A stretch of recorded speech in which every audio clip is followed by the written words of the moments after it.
Hey guys, this is me Mahima and मेरे साथ आज हम सॉल्व करेंगे वर्कशीट नंबर 29 जो कि 16 सितंबर 2021 के लिए है। क्लास 10 सामाजिक विज्ञान की वर्कशीट हम सॉल्व करने जा रहे हैं। तो चलिए शुरू करते हैं आज की वर्कशीट। यूरोप में राष्ट्रवाद का उदय। यूरोप में राष्ट्रवाद का क्रमिक विकास किस प्रकार हुआ, किस तरह राष्ट्रवाद का उदय हुआ, ये देखते हैं। फ्रांसीसी क्रांति 1789 यानी फ्रांस की क्रांति 1789 में हुई थी। नागरिक संहिता 1804 यानी 1804। वियना की संधि 1815 यानी 1815। उदारवादियों की क्रांति 1848 यानी कि 1848। जर्मनी का एकीकरण 1866 टू 1871। इटली का एकीकरण 1859 टू 1871। तो ये हमें कुछ चीज़ें बताई गई हैं कि कैसे स्टेप बाय स्टेप हुआ।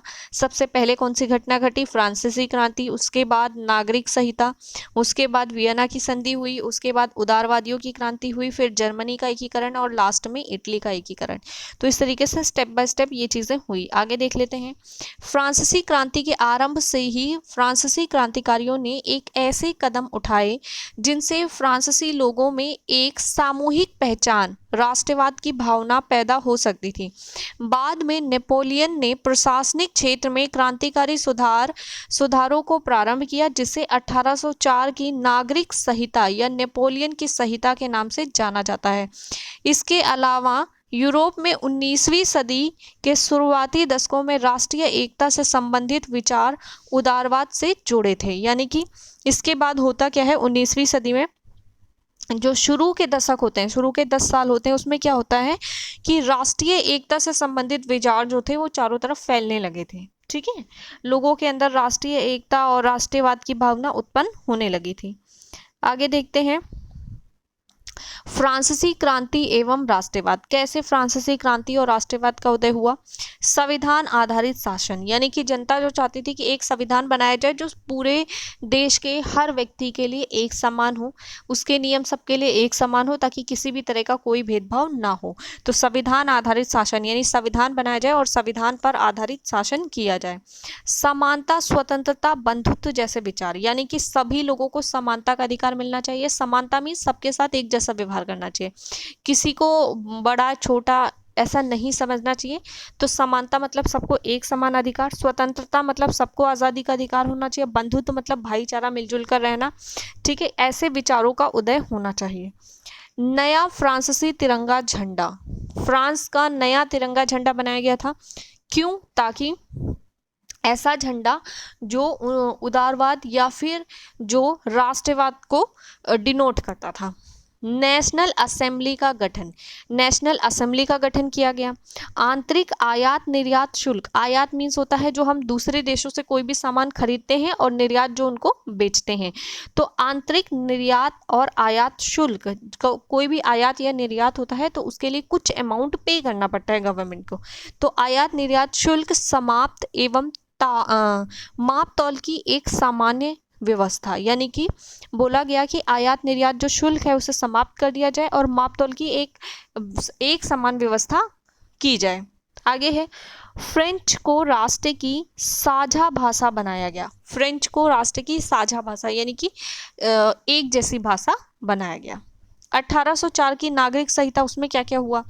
जन्म पर आधारित विशेष अधिकारों की समाप्ति। कुछ अधिकार ऐसे होते हैं जो लोगों को जन्म से प्राप्त हो जाते हैं, और कुछ अधिकार ऐसे होते हैं जो जन्म से प्राप्त होना सही नहीं है, तो उसकी समाप्ति होगी। जैसे राजा है, उसका बेटा यदि राजा बनता है तो राजा का बेटा राजा हो गया।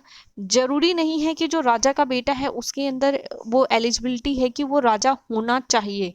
ठीक है, तो उसको ये अधिकार मिलना गलत है। तो इस तरह के कुछ जन्म के साथ आधारित अधिकार थे, विशेष अधिकार थे, जिसकी समाप्ति कर दी गई।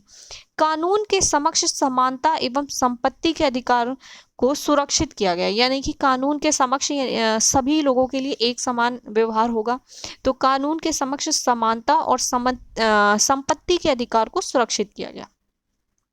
प्रशासनिक विभाजनों को सरल बनाया गया। प्रशासनिक विभाजन मीन्स होता है प्रशासन से रिलेटेड जितने भी पार्ट्स थे उनका विभाजन किया गया, उनको उनके पार्ट्स बनाए गए और उसको इजी बनाया गया। ठीक है, प्रशासनिक कार्य जिससे और आसान हो सके।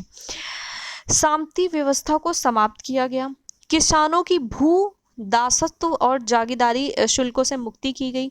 शहरों में कारीगरों की श्रेणी संघों के नियंत्रणों को हटा दिया गया, यानी शहरों में जो कारीगर श्रेणी काम करते थे उन पर जो संघ का नियंत्रण था उसको हटा दिया गया। तो ये काम 1804 में नागरिक संहिता के द्वारा किया गया। आगे देख लेते हैं। उदारवादी राष्ट्रवाद यानी राजनीतिक एवं आर्थिक क्षेत्र में सहमति पर आधारित सरकार अर्थात राजतंत्र का अंत किया गया। संविधान आधारित शासन यानी शासन जो होगा राजा का अंत हो गया। तो शासन कैसे होगा? संविधान पर आधारित होगा। जो संविधान के नियम होंगे सबके लिए एक समान होंगे। संसदीय सरकार या प्रतिनिधि आधारित, जो भी सरकार होगी वो संसद के अनुसार बनेगी, प्रतिनिधि के पर आधारित होगी। विशेषाधिकार का अंत, जो भी विशेषाधिकार, जैसे राजा का बेटा ही राजा बनेगा, तो ये जो विशेषाधिकार है इसको समाप्त किया गया। कानून के समक्ष समानता, कानून के समक्ष सभी लोग एक समान हैं। जो अपराधी है, फिर चाहे वो राजा का बेटा है, फिर चाहे वो किसी गरीब का बेटा है, दोनों के लिए एक जैसे सजा होगी। तो इसे बोलते हैं कानून के समक्ष समानता। मताधिकार का समर्थन, लेकिन सबके लिए नहीं। मताधिकार यानी मत का अधिकार, ठीक है, वोटिंग राइट। तो मताधिकार का समर्थन लेकिन सबके लिए नहीं। मुक्त बाजार, ठीक है, एंड वस्तुओं एवं सेवाओं पर प्रतिबंध से मुक्ति, जो भी प्रतिबंध लगाए गए थे वस्तुओं और सेवाओं पे उनसे मुक्ति दे दी गई। तो इस प्रकार उदारवादी राष्ट्रवाद के ये नियम बनाए गए थे। ये थी आज की वर्कशीट। आई होप आपको समझ में आई होगी। चलिए इस पर बेस्ड प्रश्न देख लेते हैं। आज का पहला प्रश्न है 1804 की नागरिक संहिता की विशेषताओं की व्याख्या कीजिए। 2 है फ्रांसीसी क्रांति ने राष्ट्रवाद के विचार को किस प्रकार मजबूत किया। 3 है उदारवादी राष्ट्रवाद की विशेषताओं का उल्लेख कीजिए। और 4 है फ्रांसीसी क्रांति के किन विचारों से आप सबसे अधिक प्रभावित हैं और क्यों। तो ये हैं आज के हमारे 4 प्रश्न। और चलिए शुरू करते हैं इन चारों प्रश्नों के उत्तर। तो बात करते हैं आज के प्रश्न नंबर 1 की। प्रश्न नंबर 1 है 1804 की नागरिक संहिता की विशेषताओं की व्याख्या कीजिए। तो इसका उत्तर है 1804 की नागरिक संहिता की विशेषताएं निम्नलिखित है। नंबर 1 जन पर आधारित विशेषाधिकारों की समाप्ति। नंबर 2 कानून के सामने समानता एवं संपत्ति के अधिकार। नंबर 3 प्रशासनिक विभाजनों को सरल बनाया गया। 4 सामंती व्यवस्था को समाप्त किया गया। 5 किसानों के भू दासत्व और जागीरदारी शुल्कों से मुक्ति। और 5 शहरों में कारीगरों की श्रेणी संघों के नियंत्रण को हटा दिया गया। प्रश्न नंबर 2 की बात करते हैं। फ्रांसीसी क्रांति ने राष्ट्रवाद के विचार को किस प्रकार मजबूत किया। तो इसका उत्तर है फ्रांसीसी क्रांति ने राष्ट्रवाद के विचार को निम्नलिखित प्रकार से मजबूत किया। आगे देखते हैं।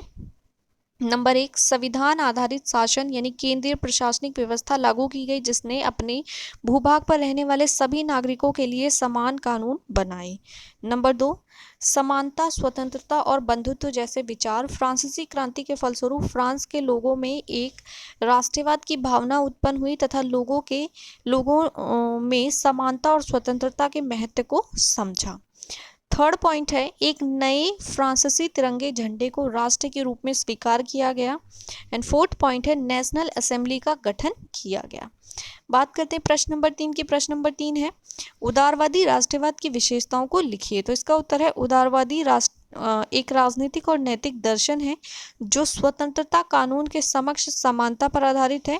उदारवादी राष्ट्रवाद की विशेषताएं निम्न है। नंबर 1 सहमति पर आधारित सरकार अर्थात राजतंत्र का अंत, सहमति वाली सरकार अर्थात लोकतंत्र की स्थापना तथा राजा यानी राजा के शासन की समाप्ति। सेकेंड पॉइंट है संविधान आधारित शासन यानी कि शासन एक ऐसी व्यवस्था जिसमें सभी नागरिकों के लिए समान न्याय और कानून हो। एंड थर्ड पॉइंट इज संसदीय सरकार यानी सरकार की संसदीय व्यवस्था।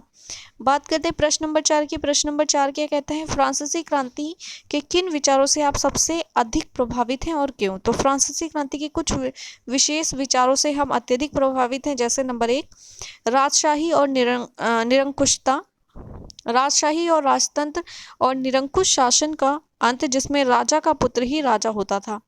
नंबर 2 संविधान की व्यवस्था यानी संविधान की स्थापना सबसे प्रभावशाली विचार रहा है, क्योंकि इसी से प्रभावित होकर अन्य देशों ने भी लोगों के हितों के आधार पर अपने देश में संविधान की स्थापना की। और हमारे देश में भी आपने देखा बाद में संविधान की स्थापना की गई आज़ादी के बाद।